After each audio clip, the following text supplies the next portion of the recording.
Good evening. I'd like to call the Planning and Economic Development Committee to order.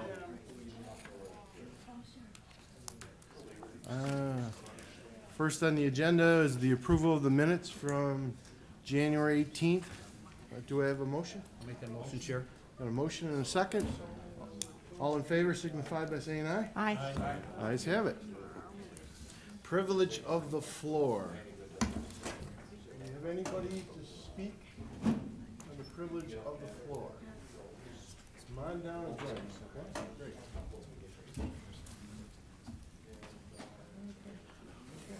Karen Engstrom, Town of Chautauqua, Village of Mayville. I'd like to share a book with you. Oh, great. If anyone here would like to borrow this book, I'll be giving a little mention of it. Is this meeting in order? It is in order. Thank you. Okay. This is the February update for utility scale solar in Chautauqua County. The hypocrisy of the, I should hand these out. I was handing them out to others in the back because, thank you very much. There are a number of attachments, so it's important that I can share the attachments with you through this venue. In any case, this week, the town of Scranton, Pennsylvania, rejected utility scale solar. This happens to be Scranton Joe Biden's hometown in Pennsylvania. And this is not the first time, but this is the 6th time that this city has recognized the harm and damage and waste of utility scale solar. We need protection in our region from the dozens of solar projects that are coming our way. I brought you last month the signatures of the Amish who have grave concerns, pages and pages of signatures because their agricultural land is impacted by neighbors who put up solar panels. They're impacted by the fact that they can't rent land because they can no longer afford it because they can't match the subsidized payments that are offered to landowners. So once again, we're just asking for protection for all of us. Now, Wall Street Journal on the 2nd of February had a book review. The book is circulating amongst you. It's called Cobalt Red: How the Blood of the Congo Powers Our Lives. And it describes the slave labor used in Congo to extract cobalt, copper, lithium, nickel, and rare earth metals essential to solar, wind, and batteries. Tens of thousands of men, women, and children in pit mines, toxic pit mines, and unsafe tunnels. Cobalt extraction in the Congo is owned by China, and 70% of the cobalt in the world comes from the Congo. So the solar industry is based on slavery. On page 244 of that book, it says, and I quote, "The biggest problem faced by the people in the Congo is that the stakeholders up the chain refuse to accept responsibility." The Wall Street Journal on the 1st of February had a story entitled, "Beijing Threatens to Disrupt Solar Supply Lines." So they may get the cobalt from the Congo and sanction. They control 97% of the solar grade ingots and wafers necessary for solar panels. So 97% of everything that goes into solar comes from China. I ask you, is that a safe way to manage an energy system? Is it wise of us to put it in their hands? The security of the grid should not be left in China's control. An anecdote from here, Ripley Solar CEO stated publicly, and I quote, "We get peanuts for the power produced. The real money comes from the carbon credits sold on Wall Street. Until the multi-billion-dollar grid upgrades are accomplished, new solar in this region will be stranded assets." This has been addressed by the New York Independent System Operator and NYSERDA. You have so many renewables that cannot send their power anywhere, and they have addressed it. They call it stranded assets. A stranded asset, according to Wikipedia, is an asset that has suffered from unanticipated or premature write-downs. In other words, you build utility-scale solar cannot exist without heavy perpetual subsidies. That comes from our taxes, of course. Solar companies are not energy companies. They are investment companies because they get a guaranteed capital return courtesy of the taxpayers. They take money from the poor and give it to the rich through increased taxes and increased utility rates. The once conscientious Public Service Commission has been commandeered by radical special interest groups. We ask for proof that the transformation of our agricultural fields, wetlands, and forest to glass, concrete, and aluminum frames is safe, unquote.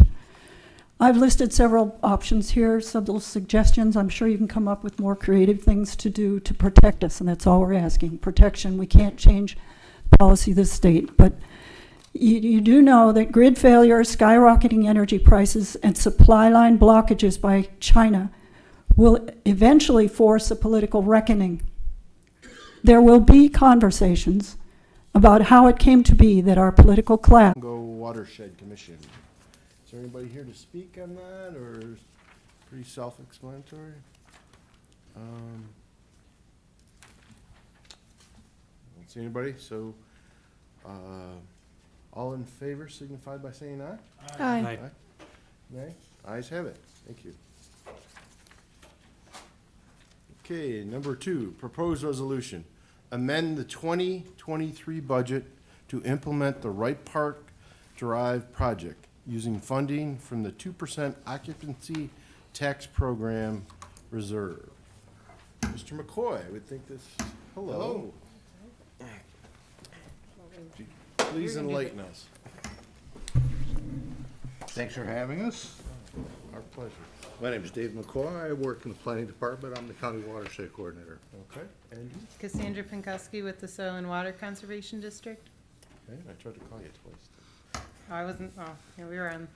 first Out in one. the site. Yeah. Okay, great. To Sounds give like you- an exciting program, so tell us. To give you some background, this request for funding came to the Lake Erie Management Commission earlier this year. Unfortunately, at $20,000, it's more than our budget can handle. We're fully obligated for 2023. So that leaves us with the option of going to the occupancy tax reserve. So with that, could you explain a little bit about what we're trying to do? Okay. So on Wright Park Beach, there's a bluff. So there's a bathing, it's one of the 2 bathing beaches that the health department has in Dunkirk. There's a bluff that's been constantly eroding. Since, especially in the 2019 storm, the surf actually got up to the bluff, so it kind of accelerated it. But we've been watching it, I guess, and looking at it because it's been a continual issue. And this year, it became more apparent that what might be causing that to fall off is the groundwater moving through it.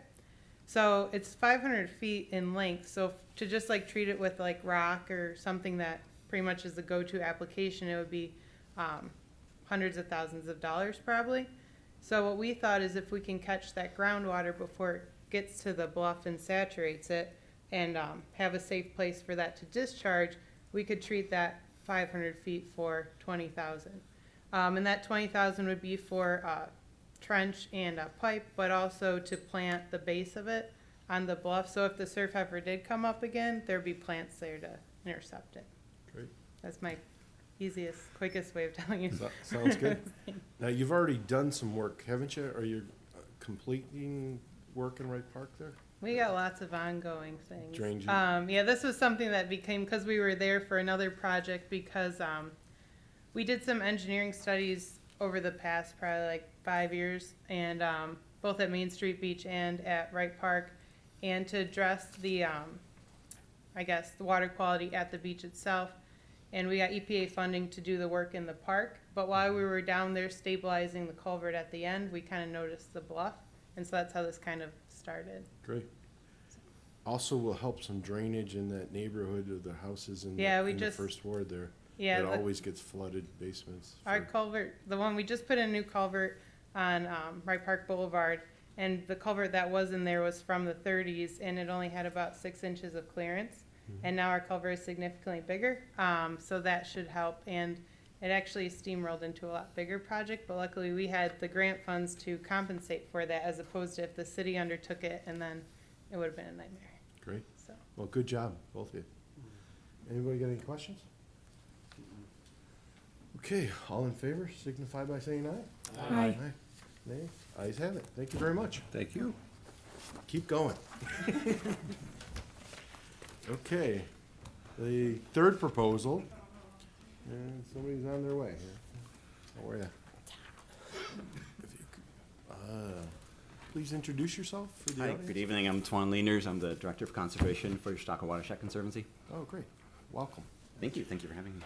The third resolution is amend the 2023 budget to implement the pilot rapid response emergency fund for erosion and pollution control project using funding from the American Rescue Plan Act, better known as ARPA.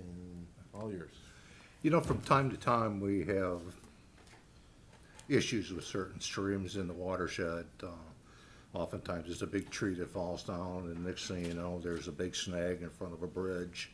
And then it becomes a bigger problem because it could impact our transportation infrastructure. But also, these barriers in the streams cause accelerated bank erosion and other issues. And as Twan can tell you, they've been working hard to clear up the Marvin Cobb Waterway Trail, which is a Kifshel County Waterways Blueway, but due to deferred maintenance and an inability to have the funding to take care of some of these things, it's kind of been left go, and we were able to use some ARPA funds for that. So, the first project that's on the do list, if you will, is the Chattacoin River Weir. It's how we gauge the flow out of Chautauqua Lake. There's a big snag that's piled up down there next to the Jamestown cardboard facility. They're undergoing some renovations and is kind of caught up on the riprap down below. So we'll be able to tackle that issue with Pull it out, or what are you gonna do? Remove it, cut it, probably, depending on the situation, cut it at the stump so we can leave the root ball in place.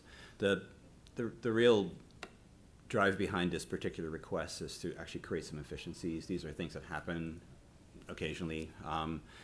We're also at a time right now where we're about 6, 7, 8 years into the die-off of all of our ash trees, which is, 1 in 4 of our trees and countywide are coming down. We're at the point where the branches are down, now the big trees are coming down.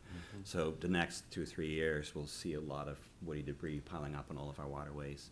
Like Dave indicated, these kind of situations come up on occasion and get dealt with on a case-by-case basis. But the benefit of having a reserve fund is that you can increase the efficiency where you can actually address these issues much faster. You don't have to wait to walk through the entire process of getting the approval, getting the funding allocated, which during that period, additional erosion will take place, additional hazards will come up, additional snags will catch on trees that have come down. So having the ability to, with discretion, working through our process and together with the Soil and Water Conservation District to prioritize these kind of issues and be able to address them quickly will actually help us keep our waterways cleaner and safer. And anticipating a large impact of dead ash trees coming down in the next few years, this will actually be something that will have to be addressed very frequently. Good, thanks. David, I didn't mean to interrupt you, sorry. You were saying something, I interrupted, so forgive me. Well, that's okay. I was gonna say that we've done a couple similar projects in the past. On Bemis Creek, there was a couple of obstructions that needed to be removed before they hit bridges, And the other thing is, once a tree or some kind of debris is in a stream, it tends to stay there for years until it starts to break down. And in these cases, they wind up in the lake, which they're more expensive to pull out of the lake at that point, after they've done their damage on the way down. So I think this is a good thing to do. It gives us a lot more ability to respond in a timely fashion. Previously, we'd have to file a resolution and go through it. It'd be a 2-month or so lead time before we can actually get out there and go to work. In this case, the contract between the county and the Watershed Conservancy would be in place. All they would have to do is come to us with a proposal. We say, we want to work here and do X, Y, and Z. is that okay with you? And I'll look at my budget and say, well, we have some room, let's do it. Good. Question, Mr. Chair. On the fourth whereas, it said some funds allocated in the ARPA spending plan are no longer needed, you know, on the original designated projects. What is this sum? How much money are you talking about? Is there, you guys have, is that broke down? I mean, How much money? yeah, because it says there was some, whereas there was some funds allocated, they're no longer needed. So, I can take that one, Dave. okay. That's looking at overall the projects in the original spending plan. We have removed some of those. There'll be a resolution and audit and control detailing those. Okay. But we're talking about, around $7 million in funds that can be repurposed. Okay, all right, thanks. It's the answer we wanted. Thank you. Chairman, Go ahead. David, how is this related to the work that was done last summer, last fall on the Chattacoin as it goes through the city of Jamestown? I know there was extensive tree work done. Is that related to this? I can answer that one. That was actually funded through ARPA funding from the city of Jamestown. Okay. Yeah, so same kind of effort, probably 60 years of lack of maintenance and neglect, where the river had literally carved out 3 different channels within the city of Jamestown, threatening businesses and people's homes. So after that was cleared up, I think for the first time in 60 years, the Chattacoin is actually back in its original Sure, path and you, again. and you manage that. Correct. You manage it. You go out to bid, you handle the contractors, the Yes. scope of work. Yes, Okay. I provide all the environmental review and deal with DEC permitting and all that. Okay, thank you. So basically, you're asking for $95,000 as a slush fund that you will see fit to use as you deem necessary? In theory, the bottom line? Yeah, essentially, Okay. yes, yeah, just to streamline the process that will have to be dealt with anyway. Okay. Yeah.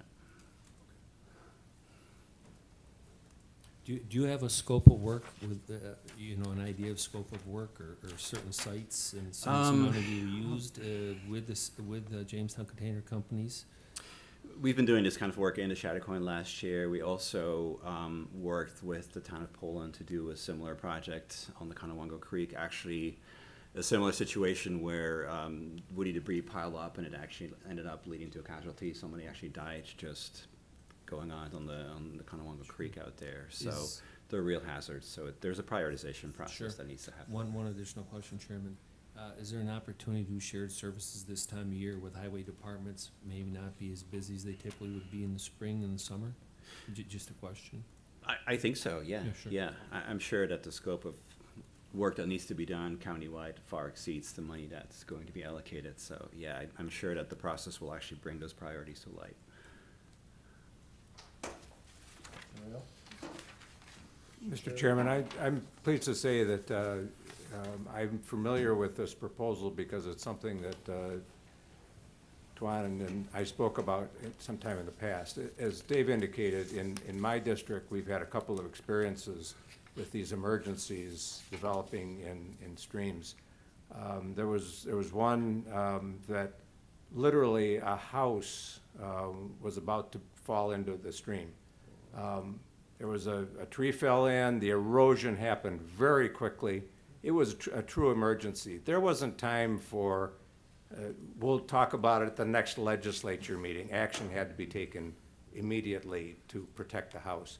That's the purpose that we're talking about here, is these emergency situations when they develop. We don't have time for Tuan to go out and look at it and then work up a proposal, submit it to Dave. Dave, works on a resolution, gets it pre-filed and goes through. We don't have time for that in some cases, not in all cases, but in some cases. So I think this is a wonderful pilot to see how this works out. Sounds like it. Great, thank you for sharing. Anybody else? All in favor signify by saying aye. Aye. Nay? The ayes have it. Thank you very much. Thank you.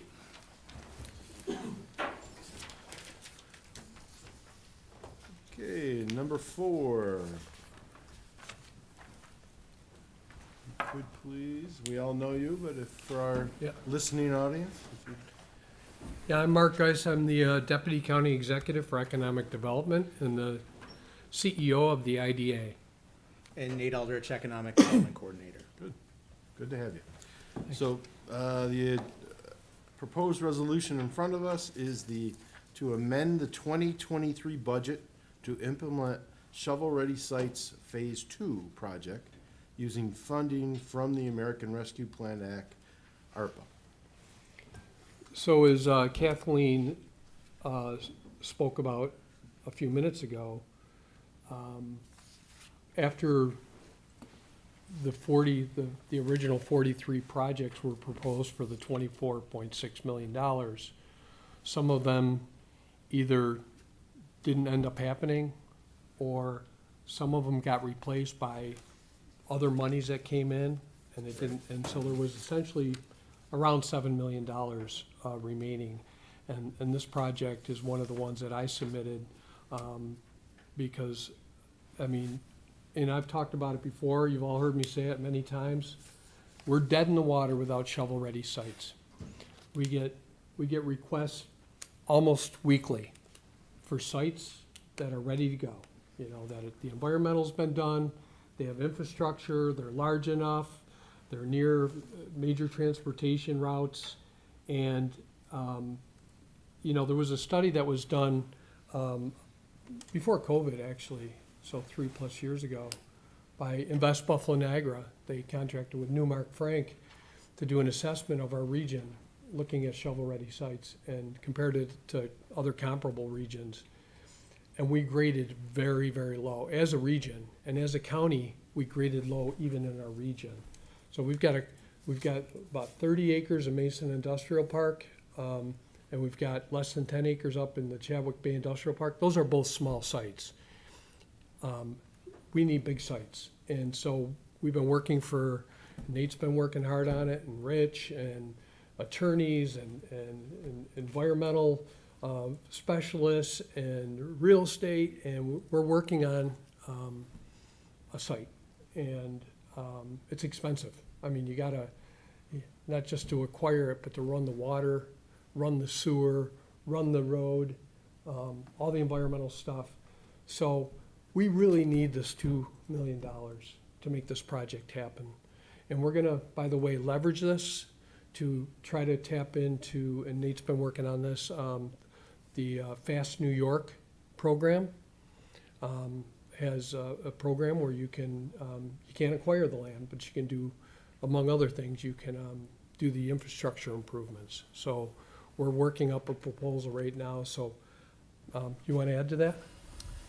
Yeah, New York State, fortunately last year, put out a $250 million grant program specifically for shovel readiness. And as Mark said, there's 3 tracks, one for New York State shovel ready certification, one for pre-development, and one for infrastructure. So we're definitely gearing up for a pretty hefty ask for the infrastructure piece for that, and to leverage, again, county capital project money and ARPA money that's already been allocated. And CCIDA money. So the IDA is going to have a piece of this too. And, you know, so I think with this money, with that money that Nate just talked about, IDA money, we can make this happen. Great. Sounds like a great project. It does. Yeah. And it doesn't happen overnight, as you people have said, so. Any questions? I just want to thank you guys for all the hard work, because I tell you right now, that's not an easy lift to put all that together, and I appreciate it. The people of Jamestown do, and the rest of Chautauqua County, thank you. Absolutely. Thank you, Dave. Yep. Thank I you. think we all echo that.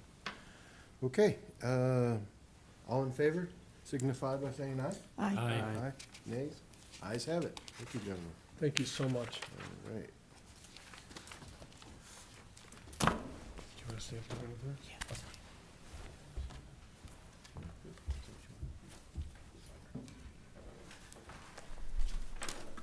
Welcome, Rebecca. Can you please introduce yourself? Yes, Rebecca Worster, Planning Coordinator for the Department of Planning and Development. Great, thanks. Thanks for being here. Number 5, proposed resolution, amend the 2023 budget for the New York State Department of, what, with the state, local government, thank you, Local Government and Efficiency Grant, Chautauqua County Consolidated Code Enforcement Study.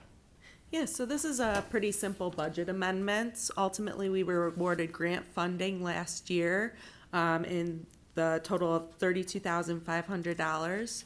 We have to match that total, and Critic is putting up the half of that match, $16,250. We have to account for that in our budget. So ultimately, we want to increase our appropriations and revenues. The additional $16,250 is already included in our budget. So ultimately, we just have to reflect Critic's contribution. Okay, great. Sounds good. Any questions? I thought you might have a question. There you go. I just want to just go out on a limb here and say what a fine job that Nate and Rebecca have done. Being in the code enforcement game, now this is terribly needed out in our community. And I want to thank you both. And I did get my questionnaire about the questions I've got to fill out. So they are moving along, and I tell you right now, it's really needed. Yeah. They're doing a great job. Yeah, we've hired CGR Group, thank you. We've hired CGR Group, and they ultimately are already starting as our consultants. They'll be doing individual interviews with all of our code enforcement officers, municipal officials, everyone in the housing world. So understanding our current conditions in the code enforcement in the municipalities, and then coming up with different solutions that we might be able to look at in improving code enforcement countywide. So. Great. A former local assessor for 20 years, realized the real need for this program, so I appreciate your efforts too. Any other questions? Yes, Mr. Chairman, if I do have a question. I'm not sure if Rebecca and I communicated about this appropriately. You said you just need to add the portion from Critic? Also, the state grant was in our 2022 budget, but went unspent, so Okay. we did not budget for that in 2023 and need to account for that in this year's. Yes, sorry. And so with the Critic portion, you do plan on spending $48,750 in 2023? That's correct, yeah. Okay. An additional 16,250 out of our point force, which is budgeted. But but that 16,250, was it already in your point fours? Yes. So the match is 32,500 total. Critic's providing half of that, and half of it is already budgeted in our point force. Because I think we have a mistake then. If half of it's already in there, we shouldn't need to be increasing your appropriations by 48,750. That's correct, because it's 32,500 in grant funding and 16,250 coming from Critic. It's correct? Good? Yep. Any other questions? Comments? All in favor signify by saying aye. Aye. Nays? Ayes have it. Thank you. Moving along. Number 6. Authorize agreement with the Chautauqua Regional Economic Development Corporation for the Greenway Development. Yes, so this resolution, let me just flip to it. So this is, this request is consistent with our 2023 budget.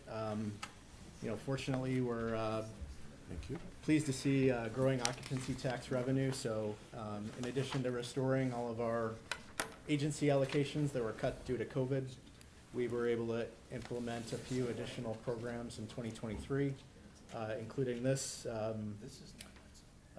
$35,000 request for Greenway Development, approving entry into contract with Critic, the Chautauqua Region Economic Development Corporation.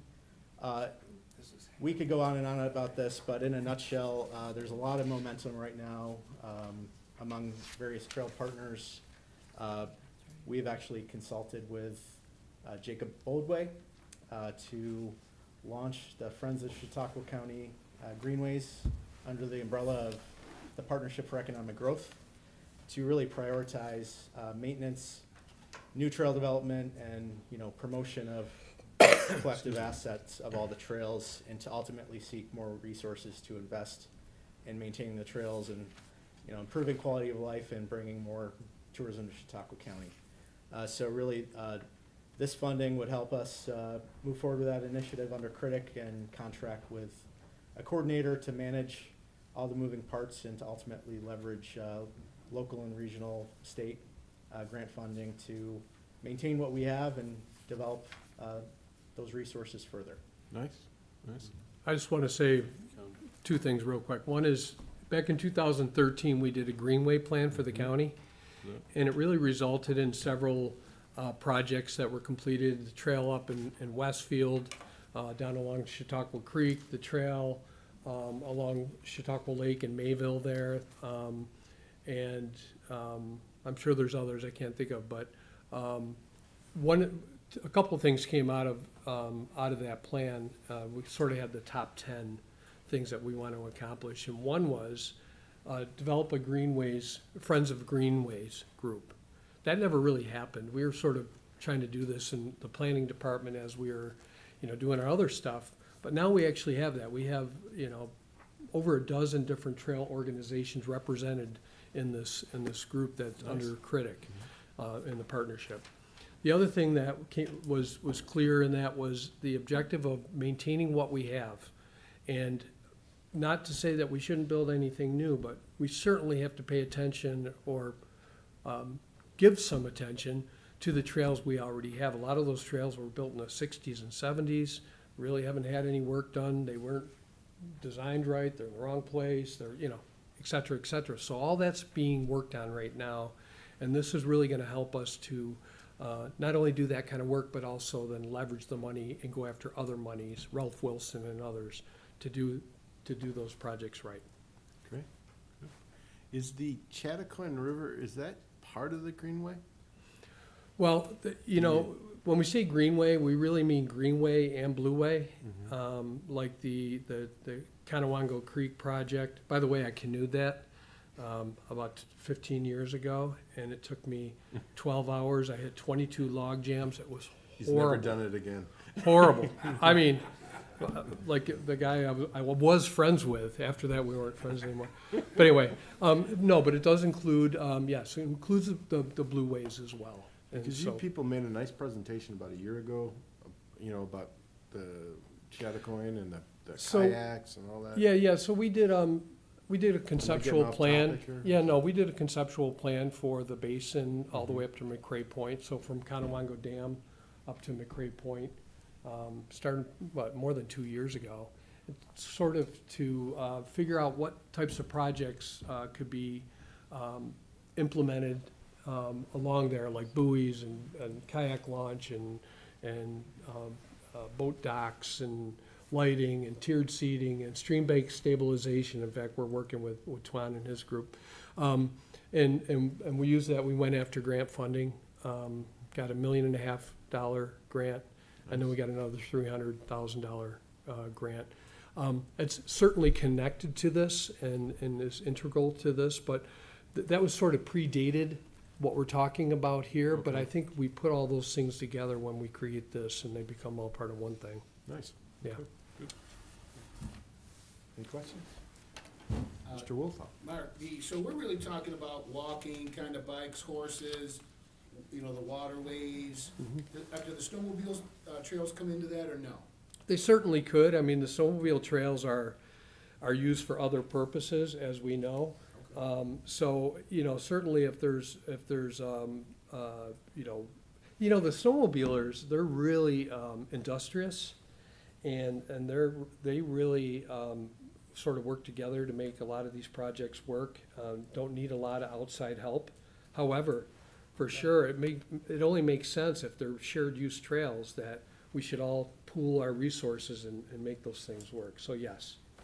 Well, I hated to lead you down that path, but last month there was a gentleman here talking about ATV Yeah, trails. we met with him for over an Okay. hour, and we talked about ATVs, and that was one of the 10 things that was in our Greenway plan too. Okay. It was the 10th item on our list of 10, the concept of creating ATVs. The challenge is that when you got to cross people's land, we're having a hard time right now. We're trying to get easements down in the Portage Trail, the Chautauqua to Barcelona Harbor Trail we're trying to do.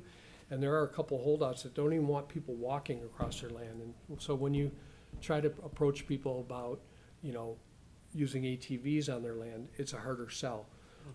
But we're totally, you know, we're totally there to talk with you about this and try to figure out if something makes sense. Maybe it's on a large parcel of somebody's land or adjoining landowners that all are on board with that, so, yeah.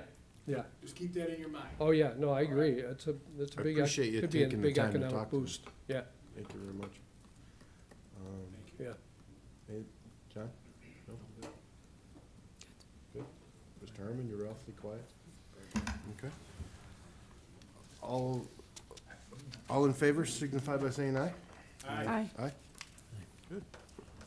Number 7, authorize the agreement with the Chautauqua Region Economic Development Corporation for tourism asset development and placemaking program. So this resolution is really along similar lines as the previous one. Again, consistent with the 2023 budget, fortunate to have growing revenue in our occupancy tax program to really do more to grow the tourism economy. And I did want to point out the first whereas clause, I really copied verbatim from the state law authorizing the occupancy tax program to point out, you know, everything we're doing is consistent with the law and the intent to improve aesthetic quality of the county, improve our infrastructure related to tourism, maintain parks, recreation facilities, etc. So with this allocation, it really supports project development and implementation of community development, tourism, placemaking initiatives that ultimately improve our communities, downtowns, activate our waterfronts and related assets. So this work is all being sort of spearheaded by our placemaking work group within the Partnership for Economic Growth, co-chaired by Andrew Nixon from the Visitors Bureau and Crystal Surdick, Development Director for the City of Jamestown. We have more than 20 partners meeting quarterly to really identify, queue up, and develop projects consistent with our economic development strategy, our tourism priorities, community development, downtown revitalization priorities, just to, again, leverage resources and initiate projects. So 3 quick examples. You know, we were proud to support the City of Dunkirk's $10 million DRI award. You know, that takes planning and investment on the front side to develop those projects, queue them up. The same thing for the Chattacoin River. We've leveraged in the last 2 years over $2 million to activate that to make it a destination.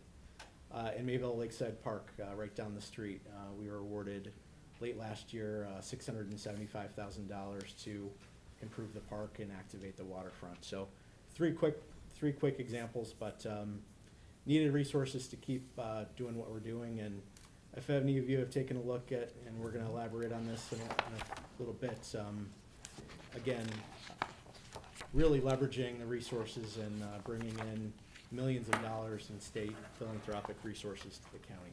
Wonderful. Great. Okay. Anybody got anything? Nope.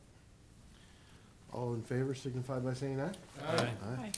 Ayes have it. Thank you. Number 8, amend the 2023 budget for New York State Housing Trust Fund Corporation Community Development Block Grant Award Microenterprise Assistant Program. So in preparing our 2023 budget, and after consulting Kathleen, we intentionally left this out because we did not know when we would expend the funds and how much would still be available in 2023. So again, this grant, we were awarded last year $200,000 in partnership with CODI, Chautauqua Opportunities for Development, Inc., a unit of COI, to really get state resources to launch a microenterprise assistance program. So CODI is successfully implementing that program.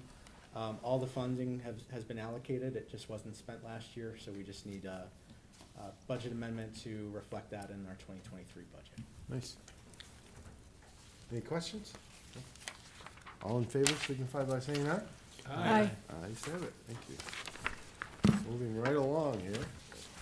I'll start on this one. Number 9, proposed resolution. Amend the 2023 budget to implement the Appalachian Regional Initiative for Stronger Economic Matching Funds for multi-state collaboration projects using funding from the American Rescue Plan Act, ARPA.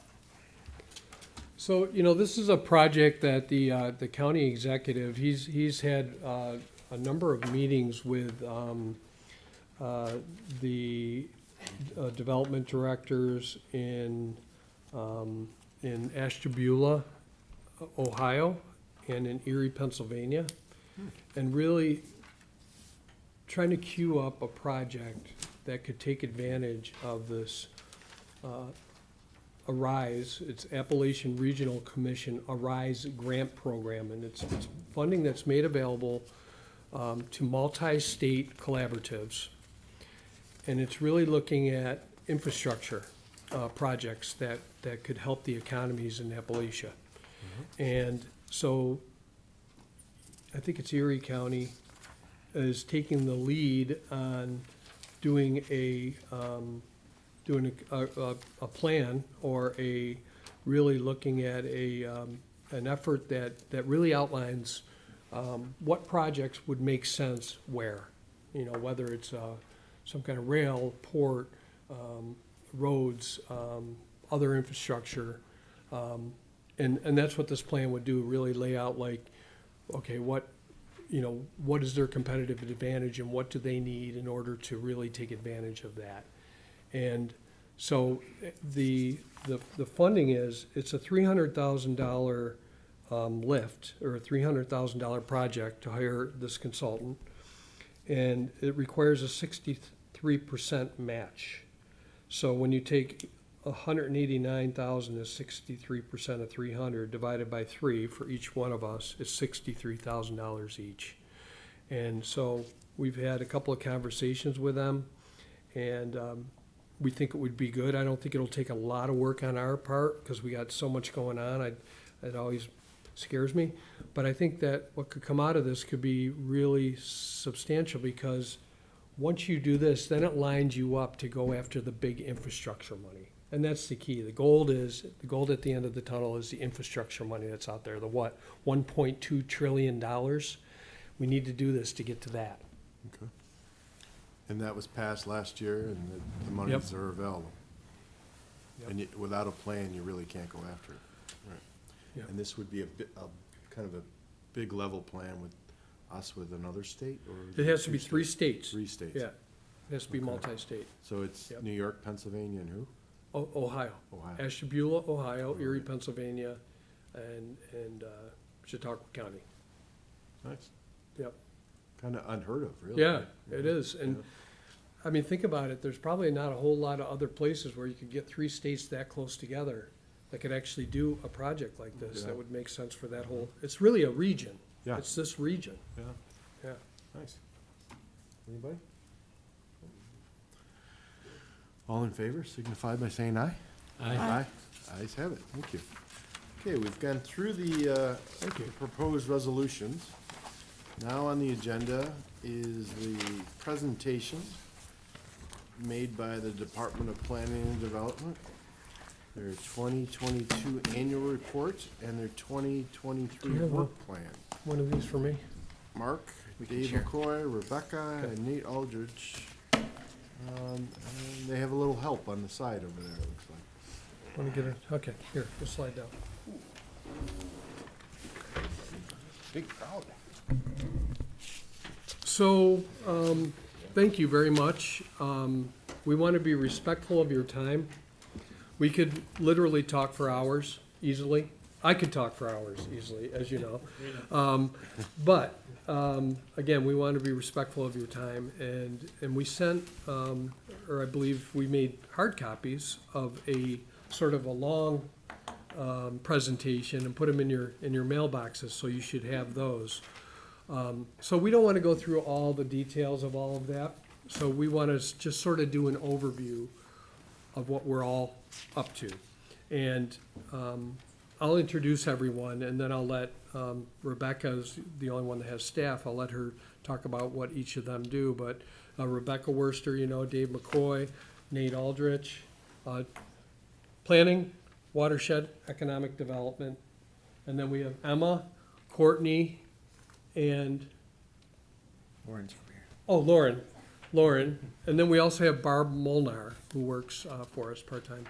And they're all planners, and Emma's fairly new with us, and they all have these incredible skill sets. I mean, it's really, really exciting working with them, and it's really a pleasure, so. With that, I'm gonna turn it over to Rebecca, I think, and she's gonna start out with planning. Then we're gonna talk about watershed, and then economic development, and then I'll sort of talk about IDA stuff. Thanks, Mark. Can everyone hear me? All right. So we do a lot in the planning side of things. We have a lot of mandatory services that are required, a lot of boards that we help administer. Courtney helps with our county planning board, helping with administering that board and any staff support that's needed. We have the Farmland Protection Board that Lauren Sharp helps oversee, helps administer and any staff resources. We have the Food Policy Council that we oversee, as well as the Shared Services Panel and the Complete Streets Working Group that we work on. So those are kind of some of the mandatory boards that we really work with and to help oversee. As far as programs, Lauren Sharp helps run and manage our New York State Snowmobile Grant Program, which is over 416 miles of trails, and helps with all the clubs getting their yearly allocations through the state. And in addition, we also have our 239M referrals that Courtney oversees that go to our planning board, as well as managing the capital projects review that our planning board does also undertake. As far as projects, the Agriculture Development and Enhancement Strategy was approved this past May of 2022. That plan hadn't been updated since the year 2000, so there was really a need to understand how agriculture is changing in the county, how it can be supported and maintained in the future. It had the plan has over 80 recommendations, and we really prioritize the top 10 recommendations. This year, we'll be identifying one of those 10 recommendations to work on and implement. So we'll be meeting really shortly to decide on that first one that we work towards. Again, we're all about planning, but also making sure that plans don't sit on the shelf and that we actually do something with those plans. So that's with our Ag Development and Enhancement Strategy. As I stated, Lauren Sharp also helps with our agricultural districts. Right now, we are in the process of an 8-year review on Agriculture District 7, which includes Clymer, French Creek, North Harmony, Mina, and Sherman. Really that allows property owners to add or remove properties from an agriculture district. But a lot of state regulations involved in that, and make sure we're reporting correctly and working with our municipalities to get the word out on that. Utility scale solar decommissioning templates. As part of our Ag Board, the board recommended creating this decommissioning template to help municipalities ultimately ensure that developers and operators are held responsible for the financial and physical removal of projects after their lifespan and or after a period of generation, and also to ensure that soils are restored to original productivity after that lifespan. We looked at a lot of different case studies out there to create this template for municipalities, and actually a few have been utilizing them and have adopted them in their local laws. So we're happy to be able to provide that. In addition, Lauren and Courtney also worked on creating a Chautauqua County Energy Reference Guide that really includes a section for outreach and education, resiliency and sustainability, legislation and state goals, resources for our residents, businesses, identifying clean energy, technology and infrastructure, and clean energy articles that are available out there. We wanted to create this reference guide for our community when it comes to all things energy. For the local waterfront revitalization program, we've been working on this since the 1990s, and this includes 10 municipalities in northern Chautauqua County along the shores of Lake Erie. Ultimately, the goal is to create an LWRP plan that allows our municipalities to access that funding once the plan is approved to help with the projects. And ultimately, the state came back to us and said that they didn't want us to work on this regional approach, that we have to divide the plan up into individual plans. So ultimately, we said, you know, we need some more grant funding to move forward with those 8 individual LWRPs, and we're successful in receiving that grant funding. And this year, we will be starting the 8 individual LWRPs. For Chautauqua Lake District, we really worked on helping the CLPRA through the process. Obviously, CLPRA recently voted not to pursue the taxing of the Lake District's options, but I was really proud of our staff in helping with administering that and helping support the CLPRA through that process. So a lot of hard work went into that. The Welch Trail is a piece of the Barcelona to Chautauqua Institution Trail that was constructed this past year. The town of Westfield completed that, but we had a share of the project cost for that, as well as a grant through New York State Office of Parks, Recreation, and Historic Preservation. A lot of signage and wayfinding and pedestrian pieces are going to be added this year, but the actual trail is there and opened. So encourage everyone to check that out. The Barcelona to Chautauqua Institution Trail, as Mark stated previously, we're working on securing easements through property owners and just slowly chipping away at that. Last year, through the capital projects funding, we did secure $80,000 to move forward with looking at the original Barcelona Chautauqua Institution plan was developed in 2013, so those numbers are very outdated. So ultimately, we want to do some cost estimates and new designs to move that forward, and that $80,000 will help get a consultant on board to ultimately do that. Snowmobiles and trails, I mentioned already that Lauren oversees that program and does a wonderful job. Countywide code enforcement study, as I mentioned earlier, we're moving forward with that process, working with the consultants CGR group to really understand our current conditions and how we can improve on those in our code enforcement. And then lastly, a countywide shared services plan. In 2021, we adopted a Chautauqua County Shared Services Plan, which identified 9 projects within that plan.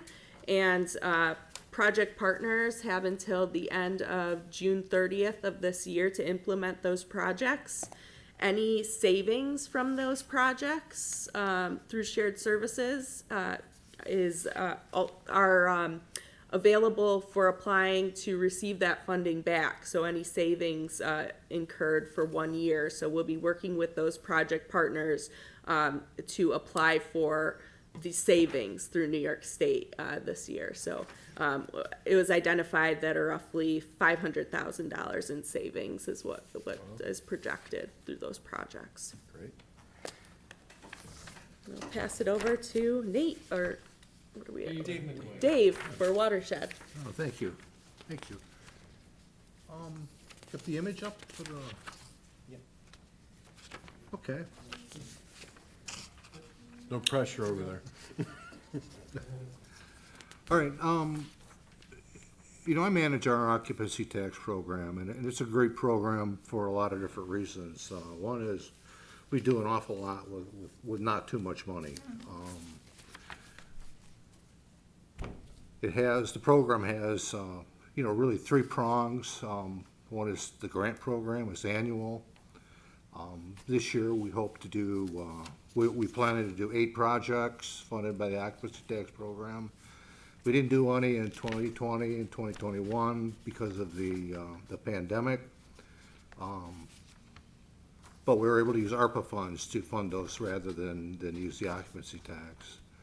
We also have annual allocations to lake agencies and natural resource-related not-for-profit organizations. We help to fund the lake maintenance activities on Bear, Casadega, Finley, also up in Dunkirk Harbor, and Chautauqua Lake, which is, you know, on everybody's mind these days. And because our budget's conservative, it's based on a revenue projection, we always spend less than what we take in. And that money goes to the reserve. And as you saw earlier tonight, we're using a little bit of that reserve money to do some things that are special and opportunistic. So it's a great program. Nobody else, I think, quite like it. DEC gave us an award 4 or 5 years ago as a environmentally sustainable program. We're kind of proud of it. In terms of some of the things that we do that you might not see us doing or realize that we're doing is the Village of Lakewood Streetscape Project. Now, we didn't fund that. We didn't build it. But we did help to provide the match for the grant program that paid for the Lakewood Bust Ice Stormwater Project study. One of the recommendations of that study was the downtown streetscape with green infrastructure. We helped the Village of Lakewood with their cash flow issues to help sustain them through that project, so they were able to build it. So we helped in some unseen ways that I think were pretty creative. So it's a great program. You know, there's an awful lot of possibilities. You know, recently we've been working with South Basin stakeholders, particularly the Harbor Hotel. You know, those folks are revenue generators. You know, they bring the money in, not just the occupancy tax program, but the whole county. Right. And that's huge for us, and we want to make sure that we do what we can to make sure that their waterfront is clean, enjoyable, you know, aesthetically pleasing. And, you know, to tell you the truth, it's working. And I say that because the occupancy tax for the first time just hit $2 million in revenues. Increases every year. We had a little blip in 2019 for obvious reasons, but that's huge. And, you know, they work hand in hand with the tourism program. So it's unusual. Nobody else does it quite like the way we do it. I'm really looking forward to the future. There's a lot of good things that come. There's co-funding opportunities with the Jefferson Project at the Chautauqua Institution. We're working with the Army Corps of Engineers to do a holistic study of Chautauqua Lake. Now, that was approved in 2017, but we've not been able to get the appropriations we need for that. So we're working to make that happen. And one of the ways we work to make that happen is we actually have a lobbyist that works for us, Nexus Government Relations, and we've been working the earmark process pretty heavily. And we're going to be going to Washington next month again to visit with Schumer and Gillibrand and all our friends. And as a matter of fact, the county executive had our new congressman in Barcelona today, Nick Langworthy. You know, so we're working very hard to make the people aware of what needs to be done here, aware of what we need to have done, and how we can work together to make it happen. Good. So that's our program. Nice, very nice.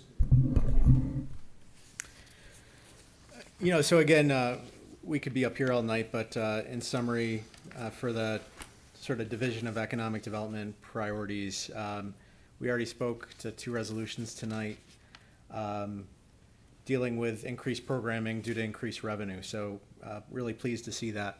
In addition to more than a dozen occupancy tax contracts we manage, you know, there's several community contracts where we fund the likes of the Soil and Water Conservation District, Cornell Cooperative Extension, the Ag and Fair Association, and others, several ongoing capital projects, and now several ARPA contracts that we manage, 41 in total, just on the economic development side.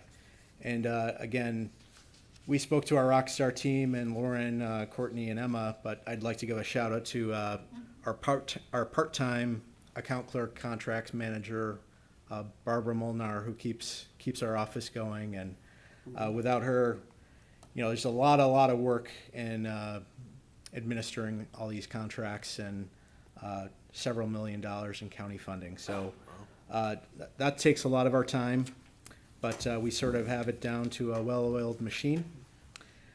We already spoke tonight about development-ready sites, but I won't go into a lot of detail, just a lot of work, a lot of momentum, and pleased to see where we're at, where we're going in purchasing a very large site, hopefully this year.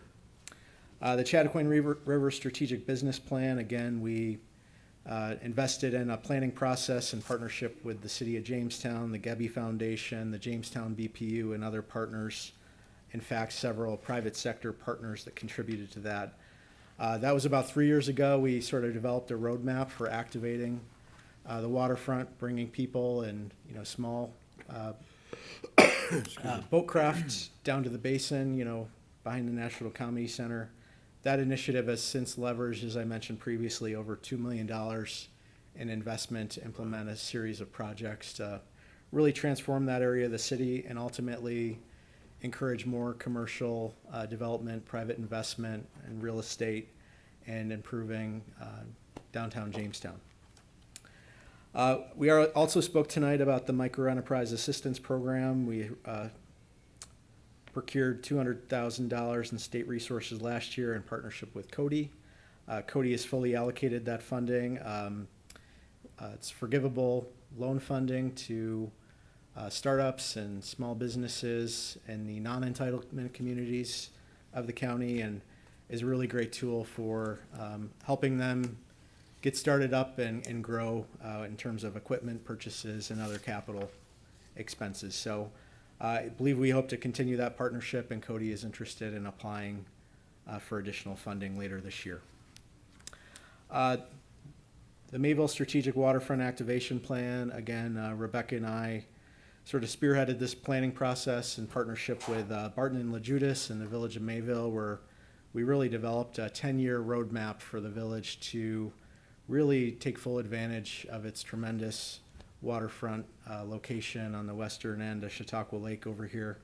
And we've identified several really public projects that can take the lakeside parks to the next level and really just improve the whole area and spur additional tourism, private investment, and economic development in general.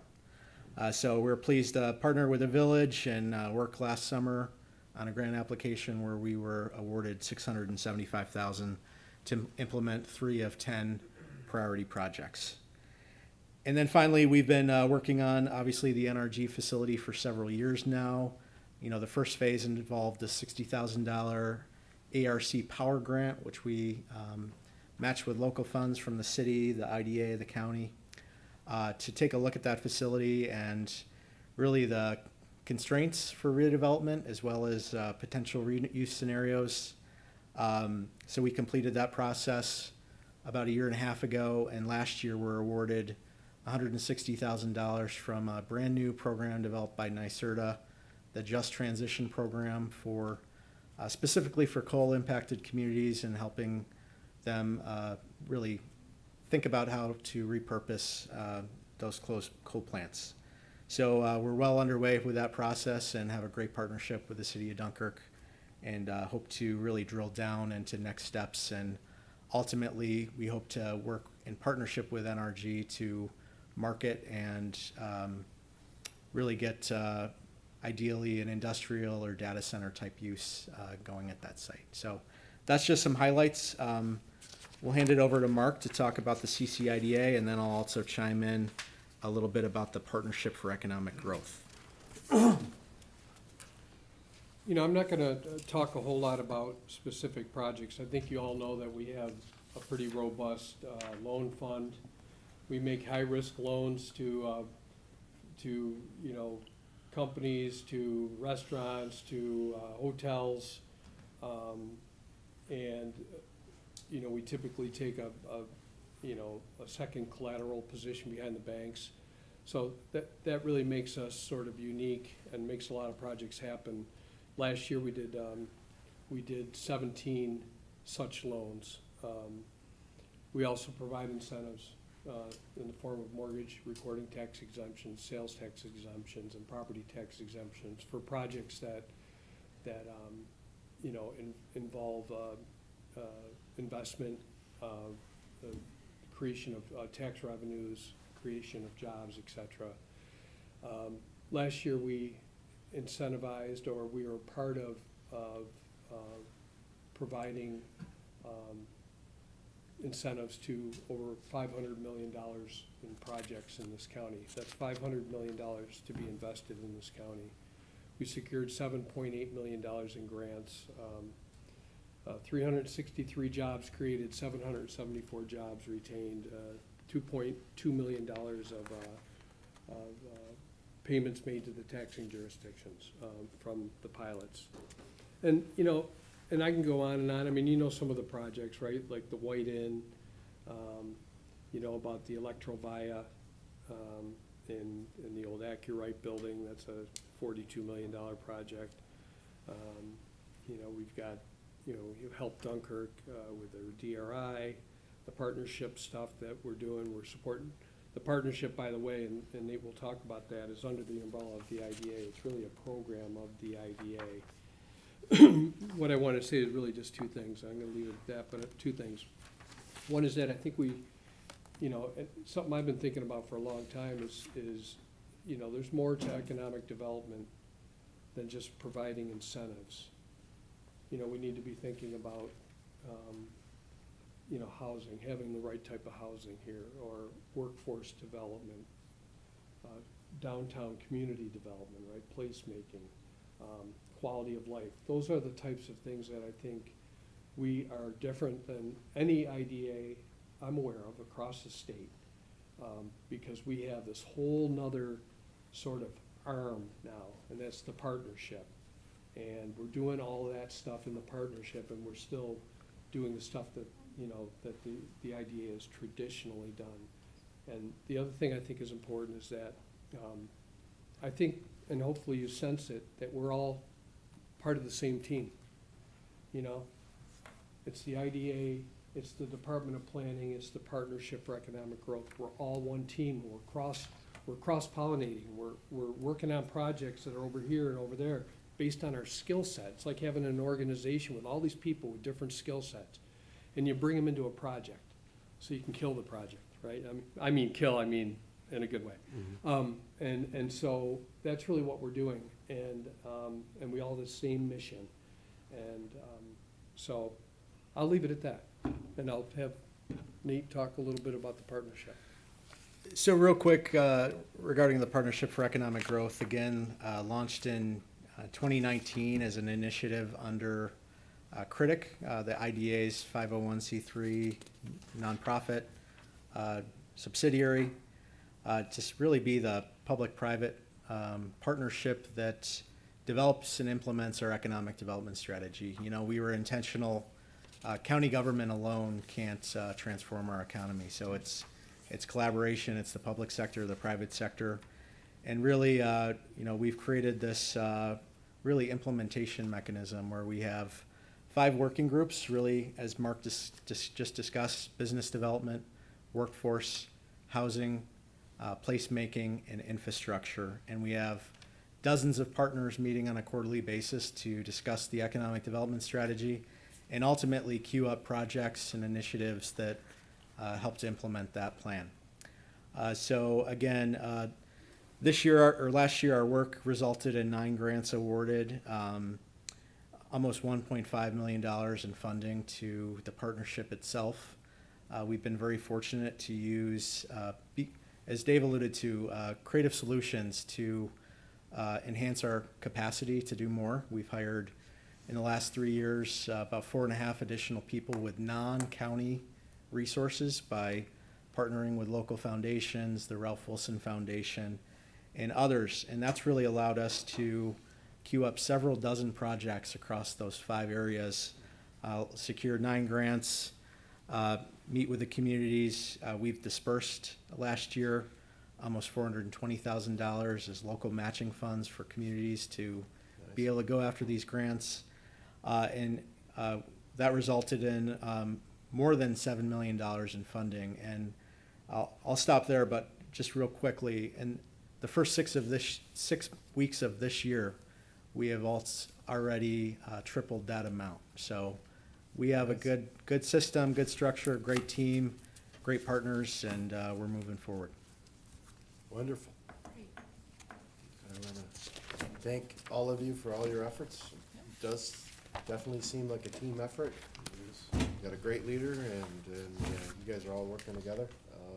Anybody got, Mr. Wilfon, did you have a question? Oh, no, I did not, thank you, Gary. Okay.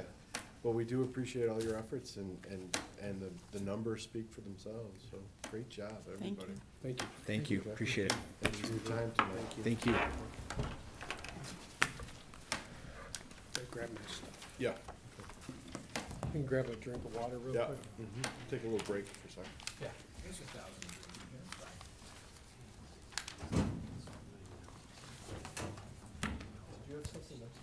No, I'm good. So you know about solar? That's it. Chairman?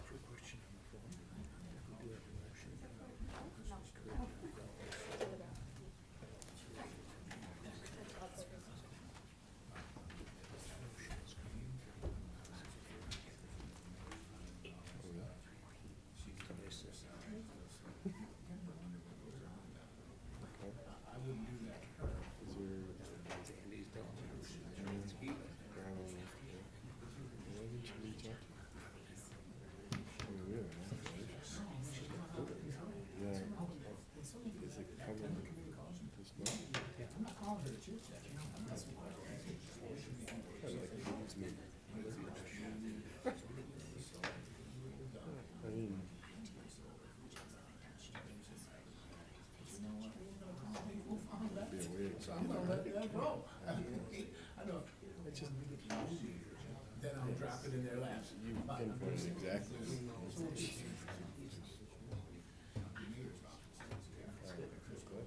least you're in time. You know what I mean? Okay. How about,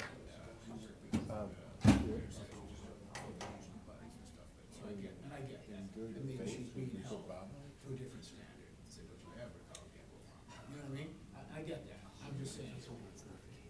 Well, that's right. It shouldn't be that. you would do that for me. It's not like I'm complaining or something like that.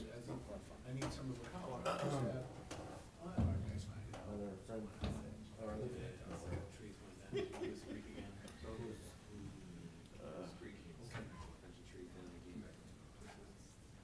we'll be used for about an hour and a half.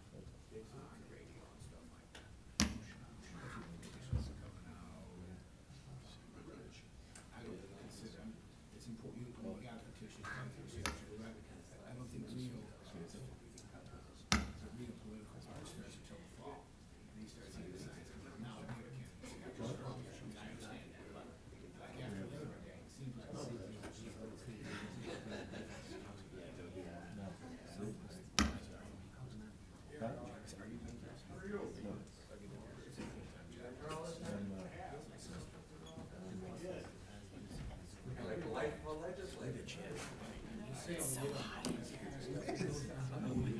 Even when you walk out in the hall, it's cooler.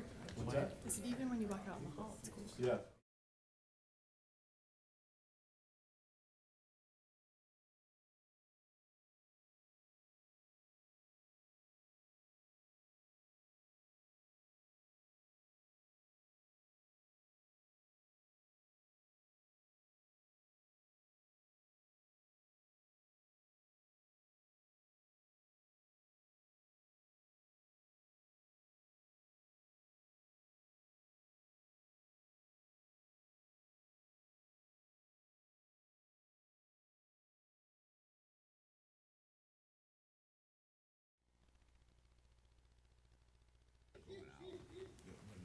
pretty tough group here, you know.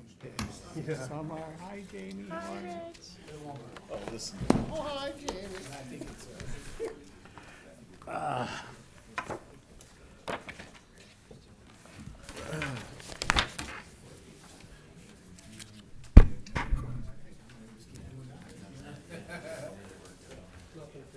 Thank you. They're coming up. Nope. Got a seat for you right here. Thank you, sir. I'm coming over at, Community Day, a lot of work going on. Yeah, there is. Respect for it. Nice to see. Hope they get New York State for it. Hope they get New York State for it. Well, thank you very much for your time, both of you. There's been some questions, about the solar, issue in the county. And we thought we would just, would like to hear from both of you. And if you could share some of your knowledge, we'd appreciate it. So, it'll be just kind of an open forum. If you don't mind us interjecting. No, please do. I mean, I'll kind of talk through this, and anytime, stop us, ask a question. I might err on the side of being brief, but if you want us to elaborate, let me know, okay?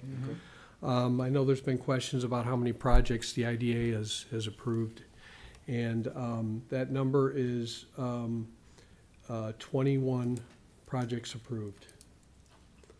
Mark, is that 21 this year or 21? No, 20 altogether. Okay, okay. Yep, altogether. And that's for the entire county? Yeah, for the entire county. Mark, just so everybody knows, every solar project within Stock County has to be approved through your IDA, correct?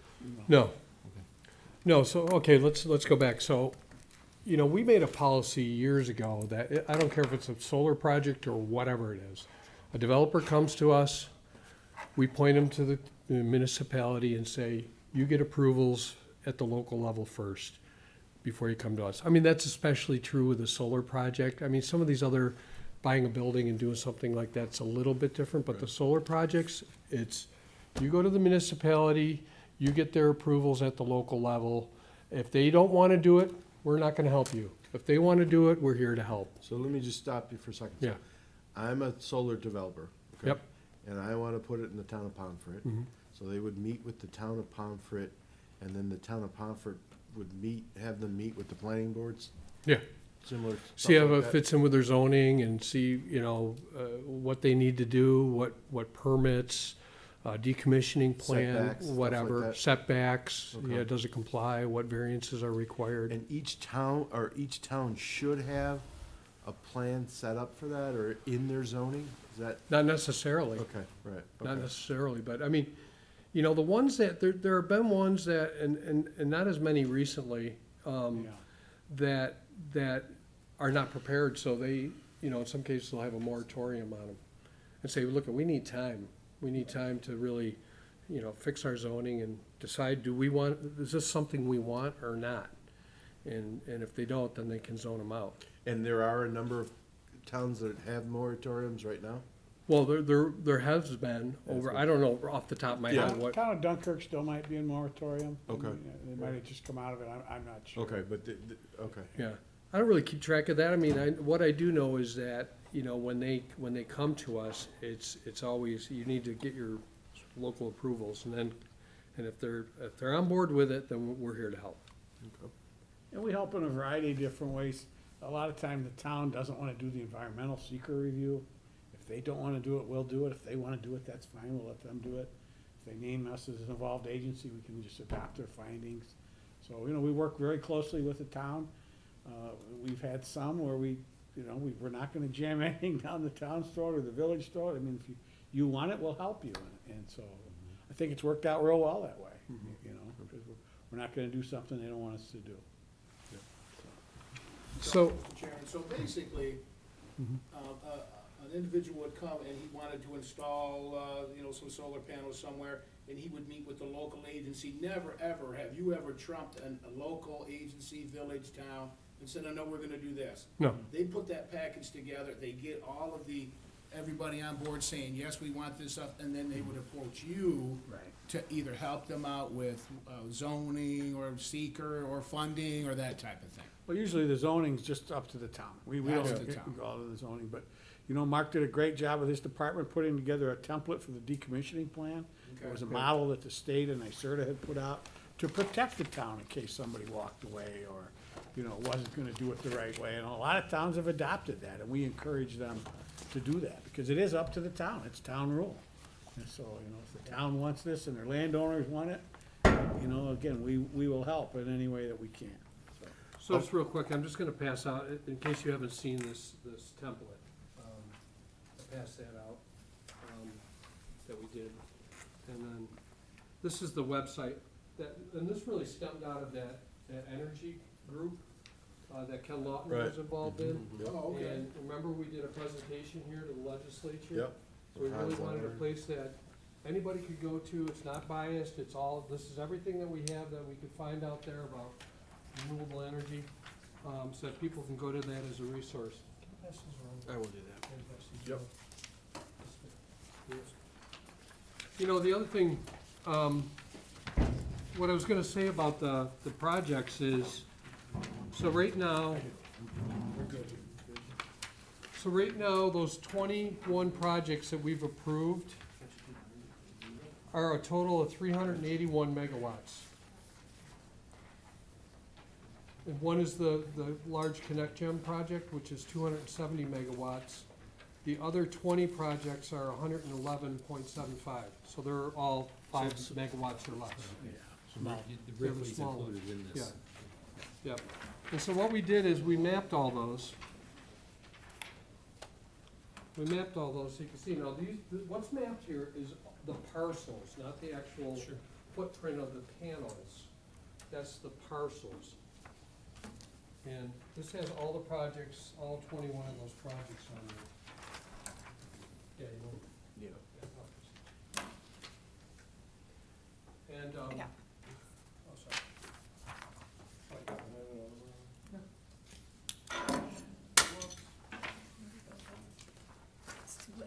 So while Mark's showing that, I'll just point out on that Ripley project, you'll see a large number of parcels that are involved. But for example, some of those parcels are 600 acres, they're only running 200 acres. So, right, Mark? Yeah, so what we did here is we actually, if you look at on the left, the total acres in Chautauqua County, so that's the second sort of table down. Thank you, Lauren, by the way, for doing this. Oh, there she is, Lauren. You can see the 678,400 total acres in Chautauqua County. The total acres in farmland is 223,000 acres, so it's about 33% of the total acreage, okay, is farmland. And then the total estimated acres to be converted to solar is 2,358, about 1/3 of 1%. 1/3 of 1%. Now, that's of all land in the county. Below that is 1% of all farmland in the county, but that's just what the panels take up, so the parcels are actually about 2%. So with all these projects, all 21 of these projects, we estimate, and this isn't perfect, okay, about 2% of the farmland being used, thank you, for solar. Now, the other thing that happens is these projects, and it's kind of, I don't think I was talking to Lauren about this earlier, about, you know, when the NOIs come to the Farmland Protection Board. Notice, NOI is what? notice of intent, Okay. and the Farmland Protection Board reviews the projects and sort of says, these are our concerns, or these aren't our concerns, whatever, but Who does that again? the farmland, the Agriculture and Farmland Protection Board, the County Agriculture and Farmland Protection Board, reviews them for the State Farmland Protection Board, and sort of gives their opinion about these projects. I've actually got what the process is here someplace. So if they deem it not whatever, the project stops? No, No, okay. That's a recommendation. it's a recommendation to the state, okay? Now, I think what I can honestly say is that a vast majority of these projects are not on good soils. Mark, Okay. excuse me, Less that than was, prime. you know, I worked with Rich in the town of Stockton. Yeah. And IDA was a big help in that project. Yeah. They decided to be their lead and they worked out their own host agreement. So, Yep. so the IDA is there to help as much as you want them to help Mm-hmm. individually. But getting back to the mapping, Mhm. the concerns that I hear are two major things. One is the decommissioning, okay? However, the other is Farmland Protection Board, prime farmland. Yeah. I know, some of the projects that I'm familiar with are not using prime farmland. Do we have a mechanism with GIS and Yes. overlay of the map Yeah. to show the type of, the different types yep. of soil types? That's so important Okay, because. let me address that. So this map that you have in front of you, look at the bottom of that, and you can see all of the overlays. So we've put this out there, for the municipalities to look at ag districts, aquifers, buildings, contours, power transmission lines, electric utility, fire districts, fire stations, floodplains, on and on and on Your and on staff and did on. all this? What? Your Yeah. staff did all? Yeah. Wow, that's amazing. She That's Who you're pointing to, everybody's pointing down the road. Yeah, Lauren. There you go. Nice job. Think about, Mark, is this available? Yeah. Yeah, I mean, we just really nailed it down, so I don't know how widely it's been put out there, but we've been making this available. And certainly we'll send it to all of you and others. So, you know, we're trying to get it out there, you know, this is what sort of impact it might have, right? But the Ag and Farmland Protection Board reviews those, makes the recommendations to the state for those projects.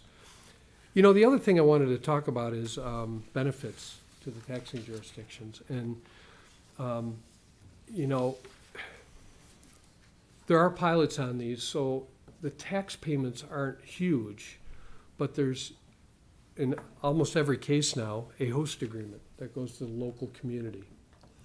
And what we did is we came up with sort of a formula that said, okay, if ultimately we're gonna say to a developer, if we're gonna negotiate that they would pay $5,500 per megawatt total, which would include the pilot and the host agreement, then the municipality would get 35% of that. So you can do the math. 35% of 5,500 times 5 megawatts. So it's about 10 grand, round numbers, annually, okay? The landowners, and there's about 5 megawatts, or, I'm sorry, 5 acres per megawatt of, okay, say 700 to 1,000 per acre Or more. annually. So you can see that their land out for these projects. Work with, so we said, okay, fine. If, is that 5,500 that we're in total, yeah. in total, yeah. So that's sort of how we set it up, so that if they want us to do it, this is what we're gonna do. If you wanna do it, maybe you can get more than 35%, as part of the host agreement.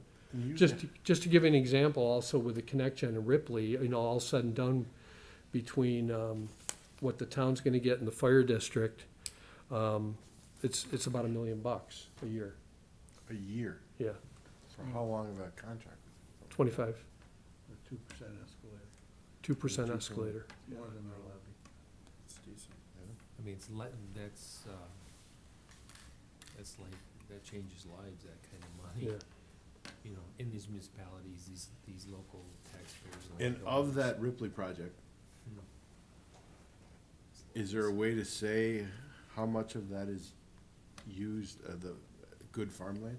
I mean, is that? It touches with, it's over 4,000, and literally they only have 2,300 under contract. So 4,000 is what, the 4,000? That's just all the parcels that it touches, so, but they're not leasing every one of those, the whole parcel. Some of those parcels are 800 acres, they're only leasing 200 acres. Okay. So they're big Yeah. parcels in South. Because we can't really break up the I'm a parcels slow in this learner. mapping.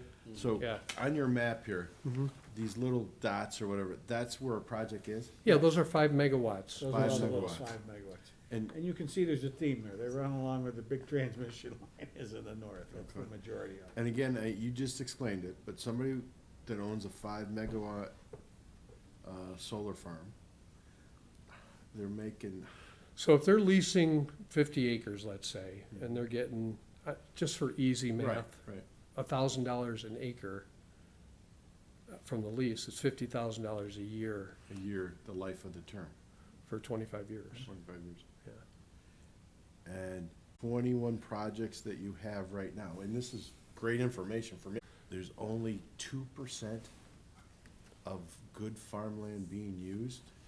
2% For these of projects? farmland, Of farmland. of farm- just farmland, yeah, Okay. yeah. We haven't, But it's not on good farmland. I mean, some touch it, some might have part of it that are on decent soils.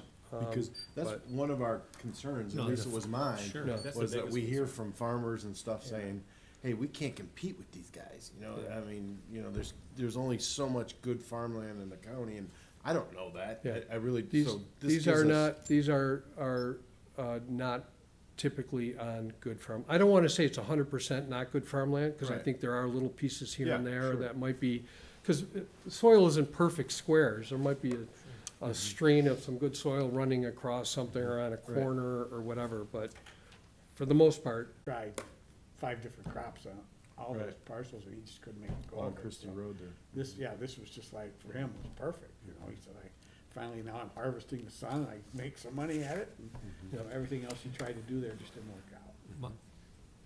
Go ahead. No, no, so, does everybody that comes with like a solar project, do they all come to the IDA? Or No. do municipalities choose to do it, they're gonna do it on their own? there have been a couple that we never even knew about, that they just happened. Okay. I give you an example, there's a little one that you're going up Route 60 on the left there by the church. Yeah. That just went into the foreclosure because he couldn't afford to pay the taxes on it. You know, he had about 50 of those around the But that was state. from a long time ago. Yeah, too. and that That's one an went old under. one. But there have been some. Okay. You know, the state of New York came out with the assessment model for 1,000 between that and the host agreement right now, so they're getting a little break with us. And I just wanna say this for the record, so if I was gonna have solar panels put on my property, I can actually come to the IDA, and you're absolutely 100% free. You're talking about two different things. Yeah, if we promised the legislator years ago when they opted out of 485B, Okay. that small wind and small solar projects, we would on our dime do a 10-year no-cost pilot for the homeowners to put solar or wind on their property or methane digester. Yeah, and that's different than That's what we're different than talking what about, we're the doing. sort of Okay. industrial scale, Okay, Yeah, large- solar. These Yeah. people pay and they pay a pilot to the taxing jurisdictions.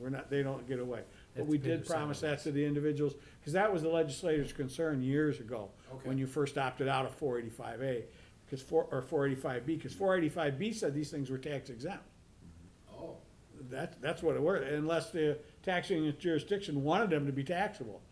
Yeah. Yep, landowners. Mark, is there a industry standard where you could tell us in a period of time between a residential landowners what the financial benefit is annually and over the life, collectively, so, you know, now we understand that this is the number of acres that it uses out of the total, now we understand this is the megawatts, we understand that, it takes 5 acres per megawatt, we understand the homeowner or landowner can get so much per megawatt per acre. Could we have that 30,000-foot view in a period of time? I would like to see that, what the impact is. You know, total revenue generated. Just to do that, and then, you know, we talk about, we don't talk. No question about it. Yeah. You know, there was a couple other things I wanted to talk about. One is limits on the grid. And I gotta be honest with you, I don't know. I thought I knew, but we talked earlier, Rich and I, National Grid had come and did a presentation to the municipalities and sort of drew a big circle, you know, big oval running from like Dunkirk to Jamestown, you know, around Route 60, and said, this is where they, you know, we really should concentrate these, because outside of those, we don't have a lot of capacity, whatever, but I don't know if there's a lot of limits, okay? I really don't know. It's very complicated and complex. We tried to figure it out earlier, and we really couldn't. But this is what I will say, is that our requests at the IDA have gone down precipitously. So that tells me that, I don't know, is it because they're having a harder time getting their interconnects? Is it something else? I don't really know, but that's what I do know from our end, is that they've slowed down significantly. Yeah, there's only so many transmission lines, and the further you get away from the transmission line, it then becomes cost prohibitive to hook up to it, and that's what people are finding out. Yeah. So, And many that- people have called me, and I've sent developers to them, and they just say, you're too far away, it just wouldn't work. And, you know, they're not happy, but it's just the way it is, yeah. So I put on here home rule too, and I don't think I need to, I'm sure you all understand that, you know, this New York State is under general municipal law, is a home rule state, meaning that municipalities make their own land use decisions. So if a, you know, and it sort of puts us in a weird position, and I'm not afraid to say this, I'm agnostic. I'm not for them, I'm not against them, okay? But, Possibly winding down here, Yeah. my last question or point would be, you know, we're in the infancy stages, we're 1 or 2, 3 years into this. The life cycle of the panel is a major concern, and 2, should we as a county, do we want to be, that's the question, do we want to be, Chautauqua County, do we want to be an epicenter to have the ability and the technology to recycle this type of stuff? That's just a question.